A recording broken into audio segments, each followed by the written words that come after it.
Hi, Katz. Good morning. Good afternoon. Good good afternoon, actually. It's afternoon for me. Good morning to you. Yes. And happy Ramadan. Happy Ramadan. We are in the mid of the Ramadan now. Ramadan is all about like it's almost finishing, you know. We are Yeah, the finishing line. We are heading the finishing line. right. We're in the mid now. Related to that, you have an announcement. We're going to skip next week's live, um, kind of to give everyone a break during Ramadan, right? Yeah, so we have that announcement and I will share them the audience. And Okay.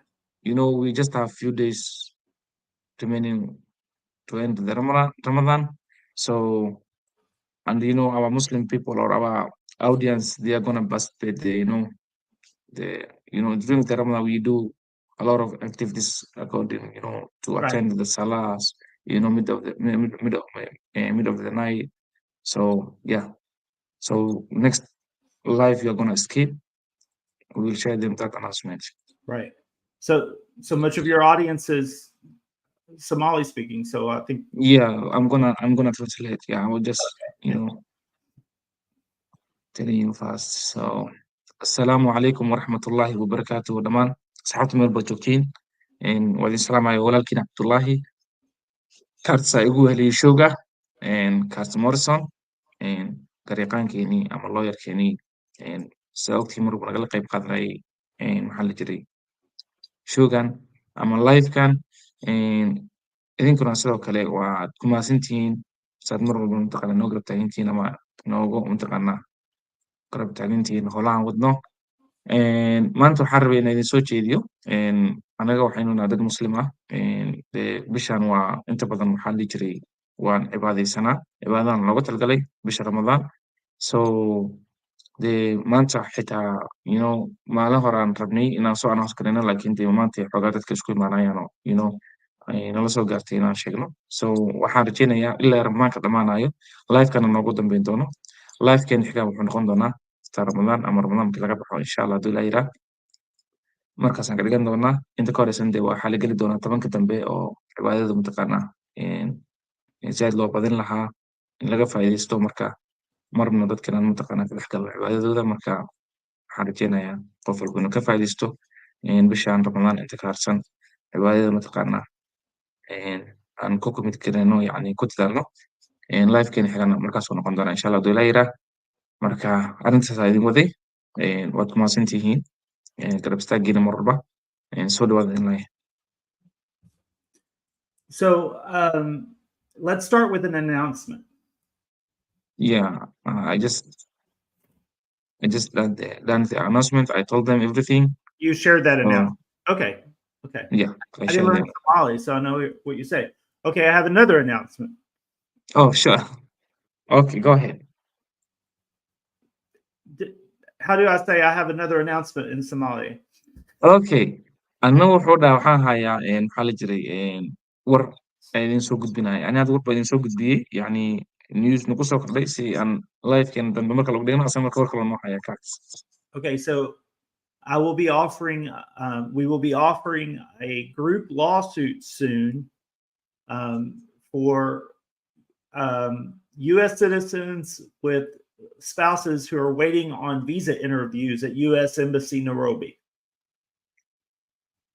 anna maanta warka cusub idin haya waxaa weeyaan waxaan offer gareyn rabnaa ama aan bixinaynaa janis oo lawsuit looga qayb qaadan karo dadka mataqaanaa Nairobi ku xayiran oo interviewga sugayaan oo kasoo qaad nin Maraykanka jooga qof citizen oo Maraykanka jooga xaaskiisa interview waxay ka sugaysaa Nairobi ama gabar Maraykanka joogta oo citizen ah ninkeeda u dacwoonaysa oo Nairobi jooga asna interview sugaya camal waa spouseska yani dadka isqaba Um, I want the participants to be the people who have waited the longest for interviews. waxaan rabaa dadka ka qayb qaadanaya inay noqdaan dadka inta badan mataqaana wax badan sugayay interview wax badan sugayay So if you were DQ before April 1st of 2023, a year ago, that's probably we would like you to participate in this lawsuit. haddaad ka mid tahay dad sanad ama sanad iyo ka badan sugaya haddaad tahay waad ka qayb qaadan kartaa lawsuitkaas dee dad badan hadda yani nasoo weydiistay haddaad ka qayb noqonaysid noo kusoo dhaweynaynaa It will be an affordable lawsuit too. wuxuu noqon doonaa lawsuit mataqaan labada awoodo We will be announcing more details about this later in the week. sidoo kale waxaan soo gudbin doonaa ama ku dhawaaqi doonaa waxyaabo soo faahfaahsan announcementka maanta aan jeedinay iyadoo faahfaahsan maanta xiliga dambe ama isbuuc dambe aan soo gudbin doonaa hadduu la yidhaah On our website, on Telegram, on WhatsApp.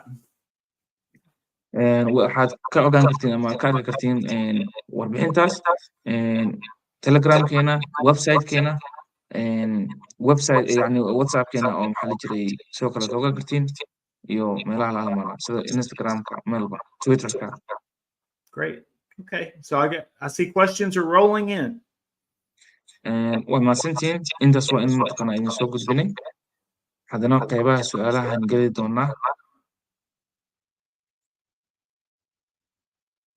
When will we get a final decision from court 2020? harami wuxuu dhahay goormaan heli doonaa decisionka ugu dambeeya ama warbixinta ugu dambeysa ee maxkamadda dadka dv 2020 ga ahaa Okay, so he's talking about the final decision on the appeal, and we don't know that. wuxuu ka hadlayaa abiil la sameeyey oo dadkii dv 2020 ahaa kuseeya taasna ma ogin xilligay soo bixayso We did file Rafael Urena, my co-counsel at Morrison Urena, we did file a motion to ask Judge Mehta to lift the stay, meaning go ahead and let the visas be issued. waxbaan sameynay anagana maxaa la jiray waa motion aan sameynay maxaa la jiray si mataqaanaa hore loogu socdo oo fiisaha loo daabaco dadka loogu daabaco ku codsanay judgeka The government filed a response last week, 7 days ago. 7 maalin ka horna dowladda way kasoo jawaabtay The government, I mean the State Department, they opposed this idea. laakiin state departmentkan ka badnaa governmentiga way iska soo dibi isaga soo rixeen ama way soo diideen yani aniga waxaan soo jeedinay So our deadline to file a reply to their response is today. warbixintooda inaan anagana kaga jawaabno maalin hore noo soo diray anagana kaga jawaabno waxaa weeyaan waa maanta ay noogu eg tahay inaan yani waxaan laga rabaa inaan u jawaabno waxay soo qoreen ama ay soo sheegeen warbixintooda ayagana waa su-aala la weydiiyey jawaabay soo bixiyeen marka su-aal kale lagu celinaya haddana My co-counsel Raphael is in charge of this project, this motion. So I don't know from him whether or not he's going to file a reply or not. But if he does, it's going to be today. Rafael oo ka mid ah tiimkeena maanta mataqaanaa sameynayay ma aqaan inuu sameyn kale laakiin waa maanta bay deadline ka tahay waa la sameynaya Okay. Okay. I'll do the English. Good day, sir. My priority date is January 26, 2017, category F224. When I received a welcome letter and MVC process start, interview location Islamabad. Good day, sir. dhahay maxaa la jiray priority datekiisa wuxuu helay ninkan 26 January 2017 ku ahaa categorigiisa waa F24 maxaa la jiray wuxuu dhahay wuuna helay warqadda soo dhawo welcome notice and welcome letter waxa la jirto oo yani markaa lagu aqbala camal weeyaan keeska markaa credit grade warqadiina wuu helay so wuxuu dhahay interviewgiisa locationkiisa waa Islamabad So this is a F2B, so we have to check the visa bulletin. qofkan categorigiisa waa F2B waxaan u baahanahay inaan fiirino visa bulletinka fiscal yearkiisa waa 2024 okay Yeah, so for April F2Bs, what country? Islamabad. Islamabad. So it's probably Pakistani, but it may be an Afghan. But regardless, it's not one of these countries. So it's any other countries, which is right here, November 15. So the priority date, Abdullahi, you see the problem here? Yes, I see. This is not a current priority date. Sure. So they have to wait at least 2 more years, but probably it's going to be closer to 3 or 4 before that priority date is current in the visa bulletin. Got you. meeshan horta caqabada ka taaganta waxaa weeyaan qofkan 2017 uu soo dhahay 26 January 2017 uu dhahay 2017 hadda current maahan 2015 a current ah oo blur date ka haysta marka wuxuu u baahan yahay marka yarta 2 sano inuu sugo ama sanad wax inuu sugo soo current soo noqdo marka qofkan waxa hadda wadanka uu ka soo jeedan wadanka uu sheegtana meesha kama muuqdaba Afghanistan malaha waa Pakistan uu ka soo jeedo Pakistan waaye laakiin dadkan Afgaaniga ah waaye yani soo u badanayo lawyerka marka ma ka muuqdo meesha weli marka waa inuu sugaa 2 sano ama sanad iyo wax soo noqdo oo helo. The April visa bulletin was unique in that it actually gives an expectation of what the potential movement will be in the future bulletins. sidoo kale visa bulletinka soo socda waxayna siinaysaa waxyaabo aan rajaynayno inay soo diraan ama ay soo geliyaan soo markaa waxaad ka arki kartaa maxaa la jiray ilaa iyo waxay dhaheen I think they said up to 6 months, right? Yeah, they're talking about the next 6 months. So they're saying F2B is only going to move 10 weeks in the next 6 months. Yeah. Ase marka qofkan qaybta uu yahay F2B waaye waxay dhaheen only waxa waaye next waxa waaye waxay soo gelin karaan waa 10 weeks dadka mataqaanaa u raacsanaa intaas yacni waa xitaa ma dhamo wax 3 bilood ma dhamo I think so. I know this is frustrating. There are 2 causes. Tani waa xoogaa wax mataqaanaa isku qasan ama lagu يعني lagu dabaqo laba waxaa ku jirta meeshan oo shay The first cause, the most important, is there are a lot of people in line in front of you. horta marka hore waxaa waa dad waxaa jira oo tiro badan adiga kaa horeeya mataqaanaa sugaya oo queue ku jira. The second problem is this is not a priority for the State Department. sidoo kale tani ma ahan priority-ga State Department-ga labadaas problem way jiraan meesha way jaalaa dad badan kaa horeeya line ku jira iyo sidoo kale State Department priority-ga ma ahan. The State Department just does not prioritize family preference categories, the F categories.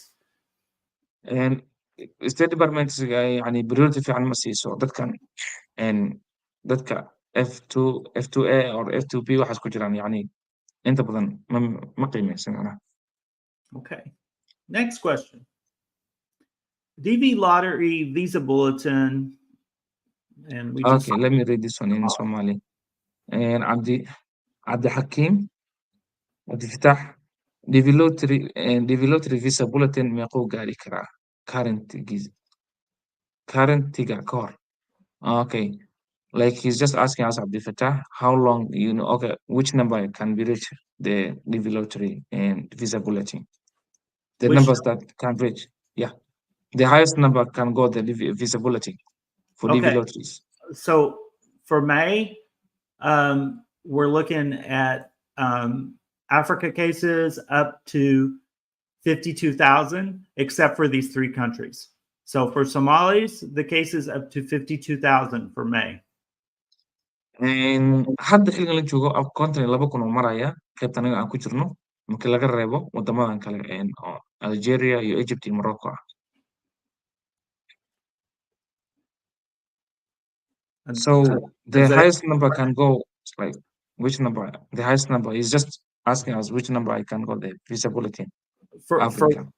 Okay, understand the Visa Bulletin is not your only barrier, but cases 52,000 and under are the only ones that can be interviewed for Somalis in May. If you have a case number that's higher than it would help if you gave me your case number actually. But if your case number is higher than 52,000, May doesn't work. It's either June, July, August, or September.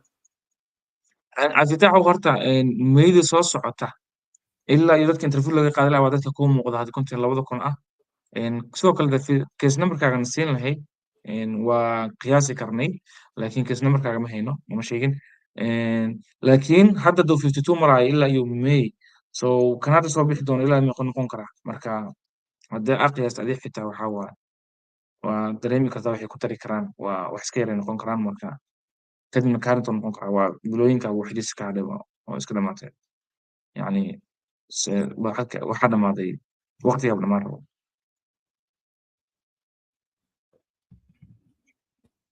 waxa ahay Nur Amin waxa ahay DV 2024 DS 60 July buuxiyey keeskayga waa 54k waxaana ku qoranahay safaaradda Madagascar stage 2 aan maraya warqeyskayga ma laga yaabaa in doon aan helo visa Bulletin Gabriel okay no this question actually is no and he's asking his case is 54k and his interview location is Madagascar. So he's stage 2 now. He's processing stage 2 right now in the what's called NVZ. So do you think that I'm gonna get the 2NL in the next month, April? So with no. Not April, no. Well, we know that you can't be interviewed in May. We know that because your case number is higher than 52,000. So no for May, but you may get an interview in June, July, August, or September. Sure. And Nur, I mean, su-aashan hadda ma ka hadlaynayo su-aasha hadda ugu dambaysan ka hadlaynay weeyaan aan kaga soo hadalnay 52,000 ama taqaana hadda dadka loogu talagalaa inay ilaa iyo May maraan interviewga adi marka 54,000 tahay April ma heli kartid balanta waxaadan ku heli karin numberka ilaa iyo May loogu talagalay wuxuu marayaa 52,000 so marka adna bishan hadda aan ku jirno dhamaarto bisha ku xigtaa ka hadlaysaa marka waxay ku xiran tahay taada May wixii ka dambeeya baad heli kartaa interview Okay. Assalaamu calaykum walaal waxaan idin weydiin lahaa interview locationka waan bedeshay waa lay bedelay laakiin mar kasta oo aan weydiiyo waxay dib iigu celiyaan Nairobi waan bedelayaa haddana Nairobi laygu soo celinayaa and she's greeting us and she said I want to ask you a question I changed my interview location but whenever I ask again they told me whenever I ask KCC they just told me that your interview location is still Nairobi and they have already told me that we have changed your interview location so I want to try to change again. So when they changed it, that they emailed KCC and KCC emailed back and said we changed your location. Got you, yeah. And then they emailed. Why they email again? Okay. Again, she emailed and asked her interview location. Right. They replied the same thing that your interview location is Nairobi. And they have already said previous, we have changed your interview location. So right. I don't know what's going on there. Right. I mean, in a way, the community never wants to hire attorneys, but when we send an email and the government does that to us, we respond back and they listen to us. So you may consider hiring an attorney. Sure. And walaal muxibo ha warku wuxuu soo jeediyey inaad qabsatid lawyer because of si adiga ku dhegeysanay sida lawyer loo dhegeysto labay kala tahay taasna way ku saacidin kartaa tan kale xigta waxa weeyaan mar walba waxa waaye emailada aad dirtay kugu soo celinaya raggan waxa weeyaan same thing lagu soo celinaya marka hadii ku dhamaan ku bedelna ku qaado meesha lagu bedel iska tag. It's not right how KCC is unhelpful and does a lot of errors and causes a lot of mistakes. That's unfortunate. It's not right. I'm upset about it too. Sure. horta aniga xataa waan ka xanaaqsanaa KCC mid sax ma ahan mataqaanaa inay khaldaad ay sameeyaan you know ay ku soo celceliyaan taasi wax wanaagsan maahan wax nasiib darro uu ku tilmaamay marka dee wax laga xun yahay weeyaan mar walba way soo noqotaa. Okay, next question. It's English question. How many days take mandamus lawsuit when it files in the court? ilaa goormay qaadan kartaa mandamus lawsuit markii mataqaanaa la filgareeyo ama markii loo gudbiyo maxkamadda. I think they mean how many days until we have a successful outcome, meaning visa issuance, right? I think so. Yeah. So our hope and goal is that we get what you want within 90 days. rajadeena waxay tahay inaan ku helno inta jawaabta 90 cisho gudahood. However, that does not happen every time. We cannot guarantee that. laakiin mar walba ma dhacdo taas mataqaanaa inaad heshid jawaabta in visa lagu daabaco mar walba ma dhici karto yani ma dhacdo marna way dhacdaa marna ma dhacdo marka maku garantay qaadi karno kuma dhihi karno 90 cisho gudahooda visa ka hesha. Sometimes it takes longer, and sometimes it doesn't work. mararka qaarkood waqti dheer ay qaadanaysaa mararka qaarkood ma shaqeyso. So, next question.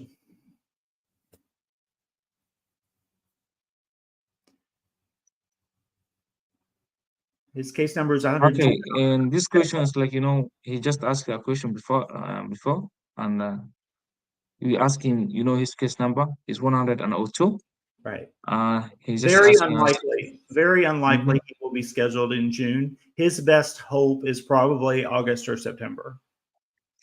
عايزته in June interview heshid way iska يعني iska adag tahay laakiin rajada waxa weeyaan inaad interview heli kartid waa September ama August. Okay. So Raju asked, what about good luck versus government in 2021 DV result? Raju wuxuu na weydiiyey muxuu dhahay maxaa soo kordhay ama qaybtan kale ayagana ah good luck versus government in 2021 DV result. dadkan yani DV 2021 ka ahaa oo dad waxaa jira oo u furan yahay lawsuit oo good luck la dhaho yani iyo dowladda so marka maxaa jawaab ka soo baxay. So he's asking about the lawsuit that I'm an attorney on for DV 2021 selectees called Good Luck versus Biden, and in that lawsuit we are waiting on the outcome of the appeal. wuxuu ka hadlayaa Raju waxa weeyaan waa dadkan 2021 ka ahaayeen laakiin de wax fiisi wax ismaysan helin waxay shaqaalisiisteen ama kaartsa wuxuu ka ahaa lawyer u ahaa fiisahooda yani weli looma daabicin fiisa maysan helin waxay sugayaan jawaabta mataqaanaa weli wax jawaab ma soo bixin jawaabta la sugaya. We do not know when that will come. ma ogaan karno outcome wuxuu noqon doona ama jawaabta waxay noqon doonta ma ogaan karno. So we just have to continue being patient. sidoo marka waxa weeye waxaan u baahanahay inaan mataqaanaa sii dejino si mataqaanaa iska sugayna unta ilaa iyo jawaabta kasoo baxda. waxaan weydiinayaa mandamus lawsuit timeline kiisu waa intee ugu badnaan iyo ugu yaraan. what's the timeline of what's the timeline of mandamus lawsuit and how long it will take and the shortest time it will take. Okay, so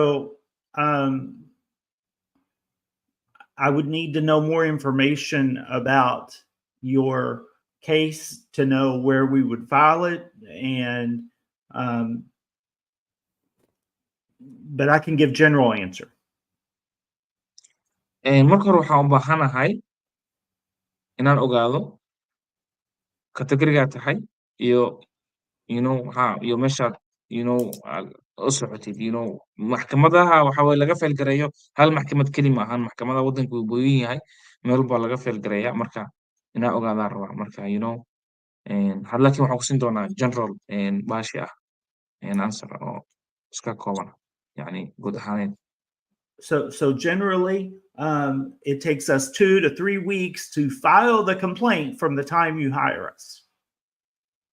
marka hore waxay qaadataa 2 ilaa 3 isbuuc marka ugu horeysa aadna hire garaysid ama naqlisid marka 3 anaga intaan ka dhamaanayna kiiskaaga yani iyo adig yani wax lagaa qorayo waxay qaadanaysaa 2 isbuuc ilaa 3 isbuuc.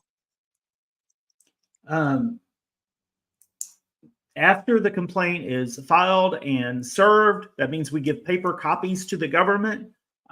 The government will have 60 days to file an answer to our complaint. marka saas aan sameyno oo governmentiga loo diro dacwadii qorneen government loo diro koobiyaasha loo diro governmentiga waxay haystaa 60 cisho inay kaga soo jawaabto dacwadan u dirnay. Our hope and our goal is that the government decides that that's too much work and they would rather give us what we want. Goolka ama higsigan wuxuu yahay dowladdan mar walba inta badan waxaa way ka carartaa maxaa la dhihi jiray shaqo badan ay ku qaadanaysaa ama waqti badan kaga baxaayo inay nadaba yani waxaan ay ka dawareegto ama ay isku adkayso so laakiin inta badan waxay go'aansadaan inay nasiyaan anaga waxaan rabnaa waxaa ku dacwoonay inay nasiyaan taas waa inaan fiisa helno. Right, but that doesn't always happen. Sometimes mandamus lawsuits take longer. laakiin mar walba ma aha wax dhaca taas marar qaarkood wax badan ay qaadanaysaa inta la rajaynayo in ka badan ay qaadanaysaa. Okay, this is in English. When will the next hearing be? There's not a hearing scheduled in Good Luck. We've already had the hearings. waxaan dhahay goormay waay yani dhegeysiga dambe soo socda already waa la sameeyey so let's just do a couple more best. Thank you. Thank you. Let's do just a couple more questions and wrap up early today. Yeah, this is our last question, by the way. Okay. Mohammed, again, wuxuu dhahay su-aashii labaad 90 maximum time ku maka badan karaa. Okay, will 90 days okay, is it the 90 days maximum time or will go over 90 days? It can take 90 days. Yes, it could take more than that. Yes, there's not a yes. Okay. Waxa uu qaadan karaa ka badan 90 days uu ka badnaan karaa uu ka yaraan karaa saadna uu kasii badnaan karaa marka waa si hadda aan soo sharaxnay. Very important. Our goal is not to end the lawsuit as soon as possible. We want to keep the lawsuit alive as long as we can use it as a tool to get the visa. aniga goolkeena ma ahan inaan lawsuitka hore ka dhamayno waxaan jecelnaa lawsuitka intaan haysan karana haysano uu noo shaqeeyo si mataqaana ay u noqoto meel aan isticmaalo ilaa fiisa aan ka helin taasoo aniga goolkeen marka ama higsigan waxay tahay inaan fiisa heshid ilaa fiisa laga helaayana dee lawsuitkan open u ahaanaya wuxuu noqon doonaa waxaan isticmaalno waddo la isticmaalo noqon doontaa oo mar walba mataqaana wax xaqaaga ku raadsatid. Okay, that's great. So that's it. Yes. Today we did a short time because of time and because of we made some announcement. So we'll skip next we week. Did our best. And I'll see you in 2 weeks. Is that okay? Yeah, I think it will be 2 weeks. Okay. After 2 weeks, Ramadan will end after 2 weeks. I think so. Yeah. Yeah, that's good for me. So. Sure. Bye. Okay. And asxaabta waan idin mahadcelinayaa dhammaantiina waxaan is arki doonaa 2 isbuuc kadib taasoo ah Ramadan markuu dhamaado insha Allah inta ka horeysan waxaa weeyaan dee si fiican aanu cibaadaysano ilaah naga aqbalo cibaadada dhammaanteena assalaamu calaykum waraxmatullahi wabarakaatuh khayr badan bye.